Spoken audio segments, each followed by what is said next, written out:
basically need help.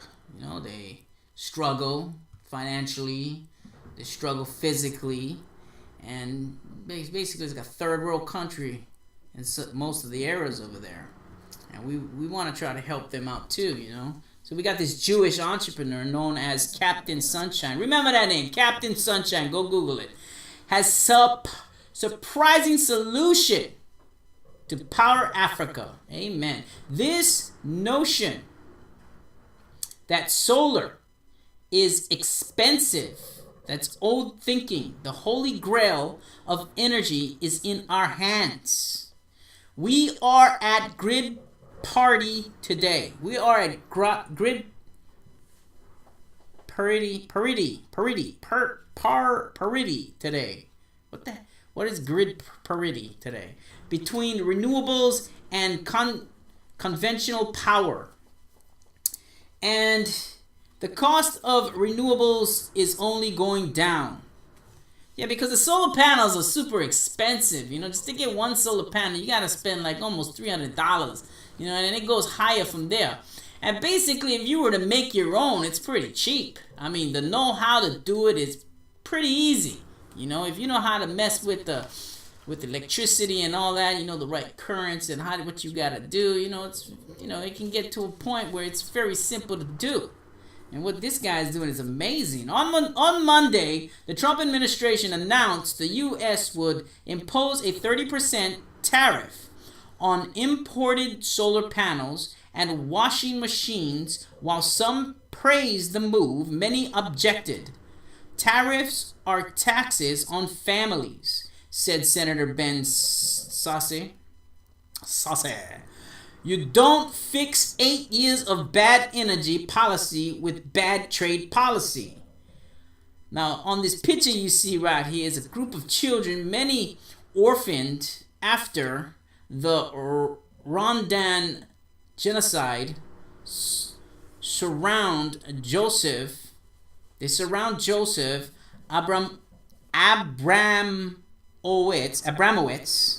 at the Agahozo Shalom Youth Village near Kigali, Rwanda. His Energy Film Gigawatt Global has installed a solar field that benefits the village courtesy of Gigawatt Global via stream. Now, you see, he created them a solar panel, which basically the sun hits the panels, gives off electricity, and having the right type of converters and all that will, control where the power goes and how they, control the power to do, light bulbs or whatever amount of power they can do. They can do more than just light bulbs. If they put them all together, they can create more power. It's basically what I want to do with the house. I want to create all solar panels, make them all myself, because you can't buy them. I mean, that's thousands of dollars just to buy those panels. You got to make them yourself. That's what this guy did. One longtime Jewish entrepreneur sees his moment as an opportunity. Joseph Abraham Watzitz has spent over a decade seeking to develop clean energy solutions that make sense economically. Helping local communities has driven the father of five to give emerging technologies a closer look. In recent years, his energy firm Gigawatt Global has built solar fields in the U.S. and Africa, with many more in development. A public-private partnership called Power Africa helped pioneer these efforts, which started in the war-torn nation of Rwanda. The Jewish family man began to be called Captain Sunshine. Abramowitz contends the cost of solar energy is now comparable to other forms. Willing to answer tough questions, the Boston native who now lives in Israel spoke with the stream while visiting Washington, D.C., Powering Beyond Poverty. The stream. What is the mission of the Power Africa initiative?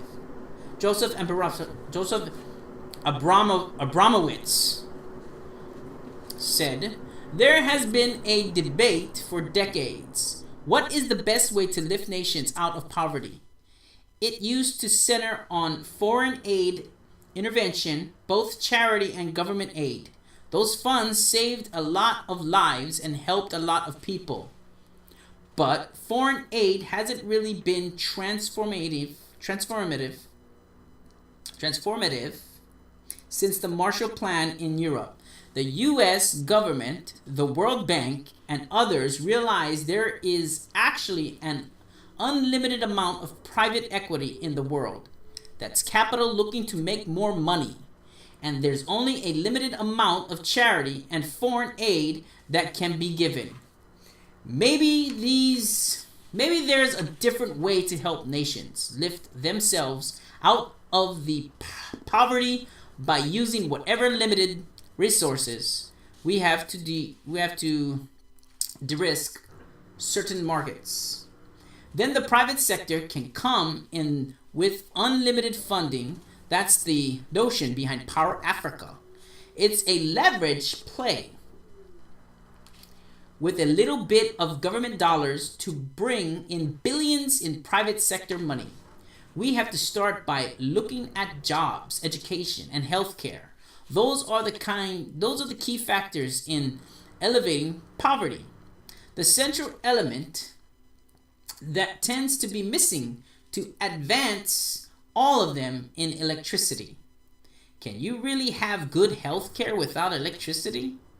Can you refrigerate vaccines? Can you really have good education without access of electricity and the internet? And why would you invest in industry when half the time there's not any power coming onto the grid? We need a new way of thinking about lifting nations out of poverty. Access to energy has a transformative effect on African economies. That's what Power Africa is. The stream said, how has this initiative changed under the Trump administration? Abramowitz said, we've seen bipartisan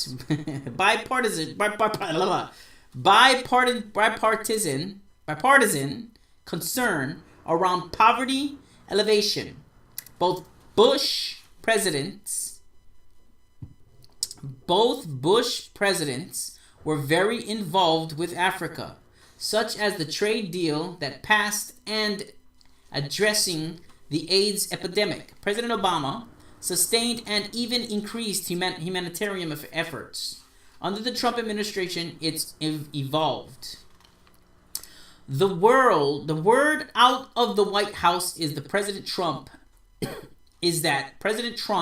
has 3 priorities for Africa. I'll give you a bit of a scoop from a well-placed source. First, their policies will focus on empowerment of women. That's very interesting and the right thing to do from a development perspective. Second, it is U.S. jobs. They want to prioritize the inclusion of U.S. hardware and consultants and services. Third, they want to blunt the spread of Islamic jihadism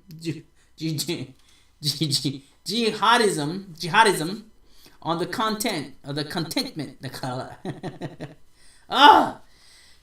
Terrorists are trying to relocate from other places where the U.S. has a strong military footprint. They're trying to recruit others to do harm. The Africa policy is centered on those 3 policies directives: changing lives at home and abroad. The String said, this summer will mark the 5th anniversary of Power Africa. Could you share about the first project in Rwanda and the progress since then? Now, from reading this whole entire news article from the Jewish entrepreneur known as Captain Sunshine has super surprising solution of Power of Africa. We all gotta understand one thing. The government they all look for ways to make money. And it does make sense to go to a third world country, tell everybody in the world that we need to help these people, right? So what they do, they try to help the people. So they bring in all of these millions and millions and millions of dollars to these banks so that these banks and these organizations can get them stuff. Now the smart thing is to do is don't make them that smart. Because if you make them that smart, they start developing and doing their own thing. So you want to keep them way low down here so that way they don't know that much. So that way you keep getting the money to support whatever goes on or whatever epidemic happens over there. You're making tons of money. You don't give them all the money. That's not what they're doing. They're taking the money from them and they're only giving them a little bit to survive. And whenever they get to a point where they need more money, they'll give a little bit more and they take all the money back, and then that is how the governments all make the money. Just like that. Now what this guy is doing, Mr. Captain Sunshine, he's going over there and he's saying, what is going on here? All the money we're giving to you guys is going to what? You're just giving them food and all these things to live, and some shots here, some shots there, and taking care of them and just shooting them out into the streets? Nah, man. We need to step up. We need to do exactly what Mr. Donald Trump, according to this newspaper, said in stream.org. These guys are saying what we need to do. Now, if we do this and we get that place going, then of course the government and all these other places trying to take money from them, that's all going to stop, because these guys are going to be on their own. They're going to be making their own product. Their product is going to be getting sold all around the world. You see, we got to understand that we give our money and we think that our money is helping these countries when it's not even doing that. I mean, you can see by reading the news every single time. Go visit these places, man. Go visit Africa and just see how they live. They ain't got these big schools. They ain't got all these electricities. They live in like third world country type of deal. I mean, come on, man. It's just weird how you find these things out. You find these things out, and it's just so simplified, you know? You think for your heart, you can't catch a plane and go down there, actually help them learn and teach them these things and try to keep them doing it, you know? You can't, you feel like you can't do it, so you just take out of your wallet, you give them the money, and then they go and they take care of it, which is just kind of giving them some diapers or giving them some food and say, okay, thank you, or giving them some water, and then that's it, you know? So you give them $5 while you take a couple $100. You give them more $5 and you take a couple $100. And then you put them in the banking system, and the banking system profits off the interest, and then they give these third world countries off the interest, because even the interest alone is a ton of money. So they just giving these people just little bits and pieces, while they need houses, they need schools, they need power sources, they need all kinds of stuff. None of that happening. Come on, people. And you got the Bushes that was, according to this, that was helping them, and they got nothing done. I just don't get it, man. I just don't get it. Jewish entrepreneur known as Captain Sunshine has a surprising solution to Power Africa. Takes a person like that to go over there and put out of his own time to go over there and get stuff done. Amen to Mr. Captain Sunshine. Amen to that. In Jesus' name. That was a wonderful story.